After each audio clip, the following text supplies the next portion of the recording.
May tumutunog nga eh. Mga bro. Parang aswang. Kasi kasama ko dito. Yun, no? Bro. Parang nasa likod ko lang. Kaya nga bro, nandyan naman. Nandyan naman daw.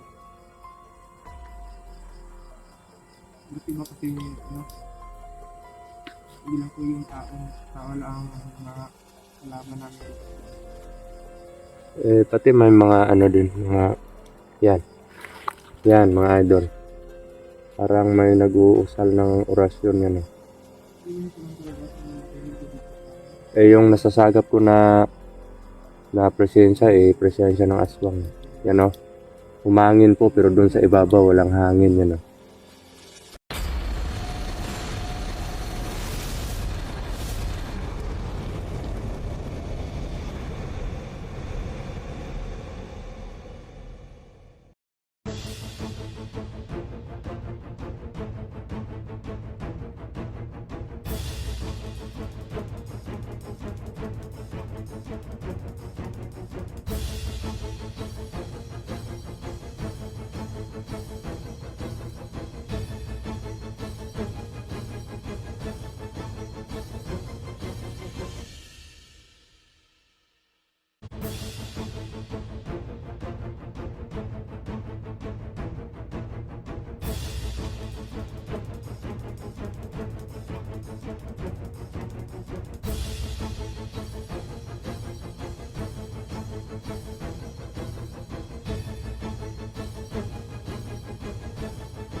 So yun po mga idol no. Isang mapagpalang gabi po sa inyong lahat. Yun. Kanina po umatras po kami doon sa maraming presensya na pinuntahan namin. Kasi parang alanganin po ako kasi andun po si parang nakita ko yung wangis ni Apo Medallion doon eh. At delikado naman para sa amin dalawa ni Dudoy kung pipilitin namin na pumunta doon or lumusob sa kanila. Sobrang dami talaga kasi nila mga idol. At si Dudoy din na may trangkaso. Oo, may nainom naman po siyang gamot kasi nagdala po kami ng gamot mga idol. Kasi paiba-iba po yung klima dito eh. Kakatapos nga lang ng ulan. Kaya hindi naman sa lahat ng oras may masilungan kami. No? So, yun. At kailangan ko din pong bumaba kasi yun nga. Gusto din ng asawa ko talaga na kumpleto kami sa birthday niya. So, yun. Siguro makababa kami ngayon, makakarating kami sa bayan mamaya pa siguro. Kasi maglalakad pa kami, nag-relax lang kami dito. Saglit. Sandali lang kasi kami doon kanina. Pagpunta namin doon, tapos nakita kami ng maraming kalaban, umatras agad kami. Hindi na namin nagawa na mag-video kasi baka ma-detect pa kami doon. Delikado. Sobrang dami talaga mga idol. Nasa mga 15 ba sila kanina doy? Estimated mo? Ganun bro. Basta marami yun bro. Yan, doon po si Dudoy. Video doon. Matras agad kami. Kasi delikado. Kailan sana kung nasa kondisyon din si Dudoy. At ma-silent kill namin isa-isa. Excuse me po.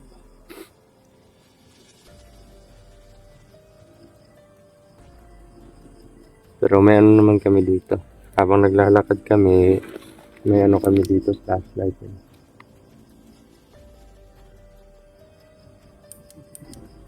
Yan, malapit na po kami sa bayan kasi dinig na yung mga motor, tsaka yung tugtog. Yun.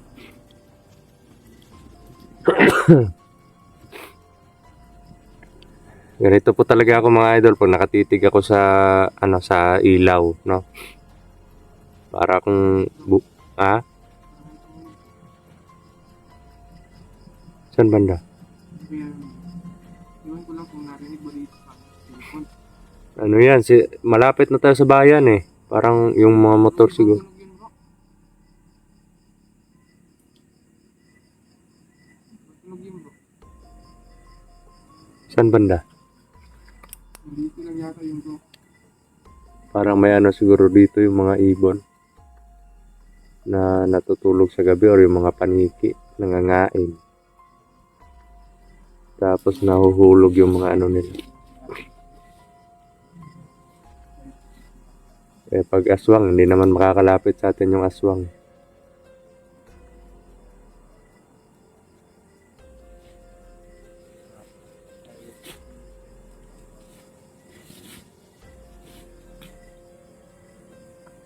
Yan. At, pag uwi namin sa bahay, yun kasi ito, ma-upload namin to siguro pagkatapos na ng birthday ng asawa ko mga idol, yung itong video na to. Ma-upload namin pagkatapos na ng video ng birthday ng asawa ko. No? Pagkatapos, ang isusunod namin ay upload sa pagbalik na namin sa ano din, sa bundok. Kasi dinidelay talaga namin yung mga upload namin. Siguro nga, ngayon, habang nanonood kayo, nasa bundok na kami. Nakabalik na kami sa Explore.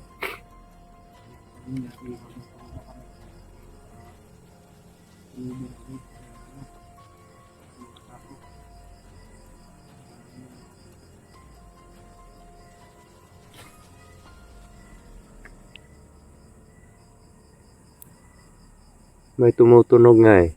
Bro. Parang aswang. Kasi, di lang naman kasi tao yung pwede nating makasalamuha dito. Yun, no? Parang nasa likod ko lang. Kaya nga, bro, nandyan naman. Nandyan naman daw.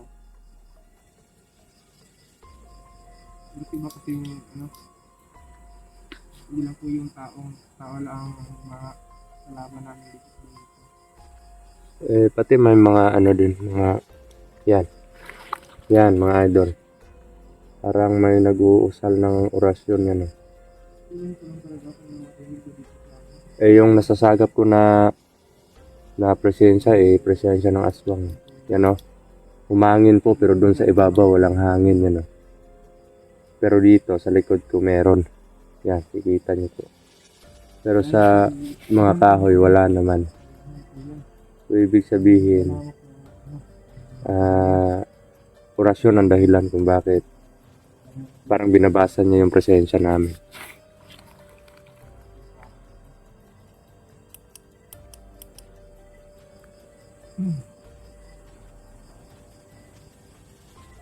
Tapos pag uwi ko sa bahay, makarating kami mamaya, siguro bukas pupunta ako sa kaibigan ko. May gagawin lang ako doon na importante din. Ginuok ko. Grabe mga idol. At sa mga nag-request din po sa comment section na suotin ko daw yung parang ko dito.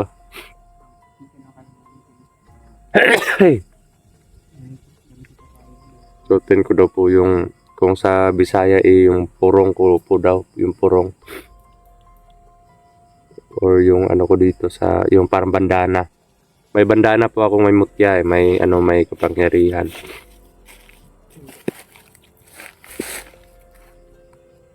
So siguro pagbalik natin sa bundok dadalhin ko siguro 'yon. Hindi ko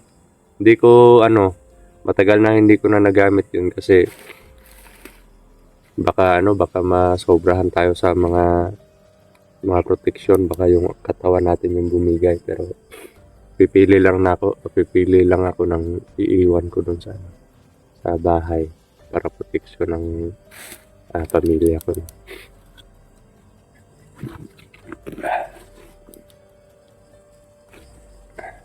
Kung hindi lang sana kanina, kung hindi sana tayo, kumbaga hindi tayo nagulat sa kanila, no? Sobrang dami nila. Pwede tayong kumuha ng video kanina, kaso Umatras, Biglaan yun bro. umatras tayo agad eh. Biglaan. Delikado. Nakita ko pa yung wangis ni Apo Medallion pero hindi pa ako sigurado kung siya ba yun. Pero ano bro, no? Pero sa palagay na talaga natin, no? May isa talaga doon na sobrang lakas, no? Kasi presensya niya yung na ano ko kanina, sobrang lakas. Tapos wala ka pa sa kondisyon.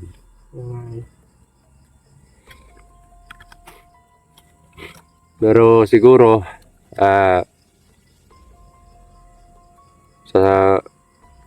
pagka pag na-upload namin tong video na to, ang kasunod nito is yung video na pabalik na kami sa bundok. Akyat na tayo.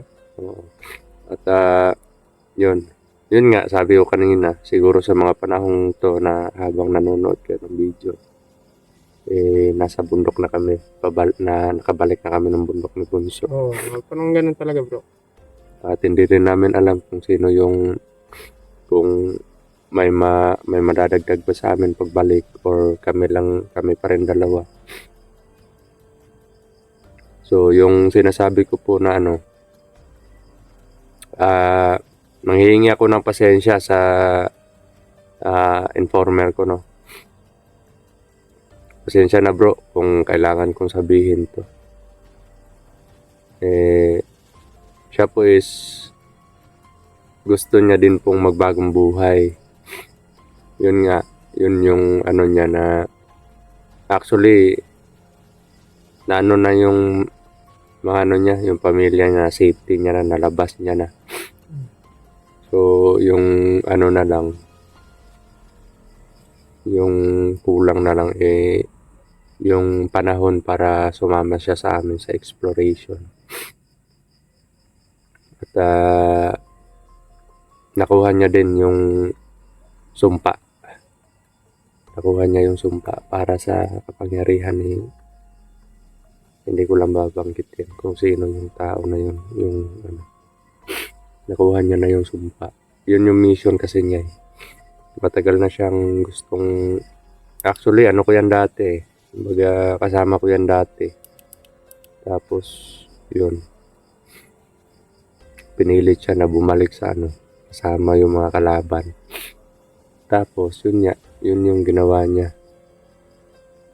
Alam niya mahihirapan ako kasi wala akong hawak na sumpa sa kapangyarihan ng tao. Kaya yung ginawa niya, kinontak niya ako. Tapos siya din yung nagsabi siya din yung dahilan kung bakit naligtas namin si Julius. At yun nga, yun yung sinabi niya sa amin na bawal lang talaga mag-video kung sa operation na nandyan siya or hindi pa namin siya kasama sa explore, no, baka makita siya. Yung panahon na yon, hindi pa niya hawak yung yung sumpa sa kapangyarihan ng kalaban namin, yung leader nila, no? Pero ngayon nahahawak na, nasa kanya na yung so, at wala na din siya sa bundok ngayon, nasa patag na. Isa din yan sa inuwi ko para makuha ko din sa kanya. At bukas. Kasama ba siya bro? Sa Oo, pero sabi niya, bukas makauwi tayo ngayon. Bukas, pupunta ako sa kanila para kunin yung sumpa na sinasabi niya. Pero hindi pa siya sure na makakasama siya pagbalik natin sa explore. Ang sa kanya lang na kung darating yung time or mga ilang araw na pwede na siya sumama, makaready na siya, kukontak lang daw tayo sa kanya kung saan tayo banda para susunod siya. On the way naman pala. Oo. At maaasahan po yung tao na yan mga idol kasi sobrang po yan eh. May tinatawag na, oo. May karanasan na din sa napaka-loyal din sa akin yan noon din so kasi tao ko yan dati. Yun nga. Marami silang nauna lumabas noon. Pinuntahan siya ng kalaban natin para bumalik sa serbisyo. At binigyan niya, nagbigay alam din siya sa akin na ganito yung nangyari. Tapos sabi ko, huwag mo ipasubo yung ano mo, yung buhay mo kasi kung may pamilya ka. Sabi niya, wala akong magagawa bro kasi andito pa ako sa bundok, nakatira. Delikado yung pamilya kung aayawan ko sila. Pero may rason din ako bakit ako sasama sa kanila kasi gusto kong makuha yung sumpa sa kapangyarihan ng leader. So, yun yung ano, kasi kilalang kilala niya din yung tao na yan, yung leader kasi ano ko yan dati. May Yun. mission din pala siya. No? Oo. Kumbaga binigyan niya ng sariling mission yung ano niya, yung sarili niya. Na habang nasa loob siya, pag nakakauwi naman siya ng ano wala namang aberya sa pag-uwi niya. Kumakontak siya din sa akin para magbigay information.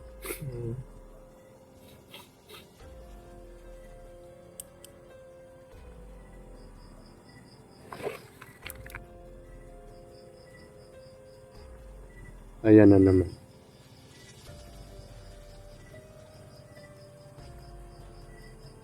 Tingnan ko na ito na naman. No? Nako, pag Parang gusto talaga lumapit bro. makatikim ka ngayon ng ano, masarap na hapunan. Mga ganyan bro, talagang gustong lumapit.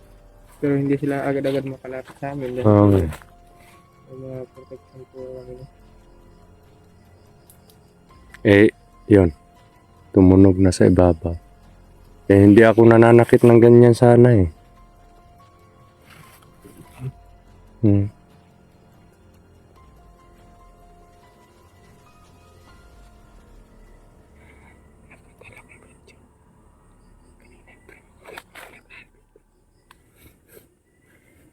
Yan.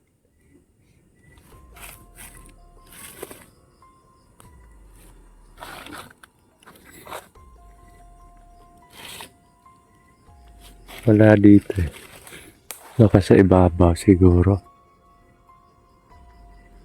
Nawawala yung presensya niya. Gusto sigurong tumikim ng orasyon. Yan tumunog na. Kaya pala din bro, parang cut yung video ko bro. Napatay yung cellphone mo kanina? Ay, oo. Bumalik sa yun. Bumalik lang Pero iwan ko. Saan banda yun na Dito lang yung yata bro. Biglang nakat po yung video ko mga kabansa na iwan ko kung bakit. Siguro rin alam.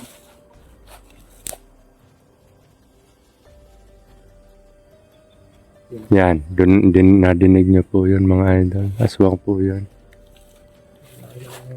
Kung sa Bisaya is kikik po yun sa amin. Iba naman yung ganong hayop bro. magkatulad lang yun ng wakwak, ganun.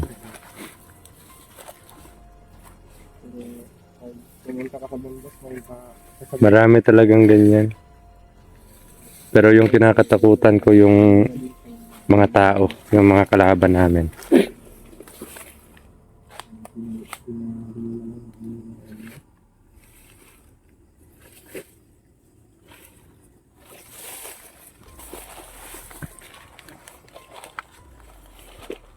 May iba rin naman mga ganyan talagang matapang talaga. Oo. May nga ako, may mga kaibigan nga akong ganyan Yung mga tipong May mga kaibigan po akong mananakit talaga. sa hindi po nakakaalam mga idol, may kaibigan din akong mga aswang. May kakilala. Yun nga nag-i-explore ako mag-isa minsan nga nasusundan nila ako tapos nakikilala nila yung presensya ko. Yun, sinasamahan nila ako sa bundok pero yun nga, hindi sila lumalapit kasi maproteksyon ako. Nakakalapit lang sila kung yung tipong tao sila or hindi sila ganap na aswang. Ha? Ay, mahilig ka sa gagamba din? Yung kasayahan natin sa mundo. Yung tipong pinag-aaway natin. Oo.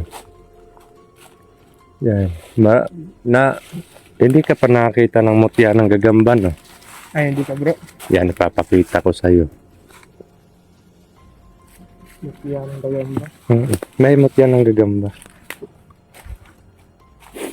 Papakita ko sa'yo kung makauwi na tayo.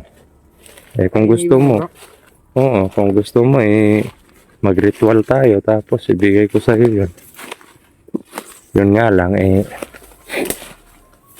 May iba rin kasi na mutya bro, parang parang may utak yung kumikilala ng ng sariling amo. oo. Kaya nga, kung ibibigay sa'yo, kailangan dumaan muna sa ritual para umamo yung sa bagong owner niya. Mm-mm. So mag-off cam na ako, Doy. At na tayo? Proceed na tayo pa uwi. Pwede rin bro. Sige. So yun mga idol, no? Off cam muna ako. At kailangan namin magmadali para makauwi, no? So yun, maraming salamat sa panonood.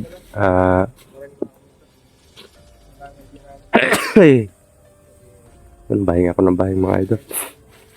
Pinisip ko na ako Yun. Maraming salamat po sa panonood ninyo. Walang sawa na suporta at pagmamahal, lalong-lalo na sa pagdarasal ninyo. No? Yun Yun na yung battery, low bat na din yung cellphone ko pala. Yun. At may kalab shoutout po sa inyo lahat. Isa mapagpalang gabi at mag-ingat po palagi. Be strong sa lahat ng mga hamon sa buhay. So yun, salute po kami sa inyo mga idol. Yan.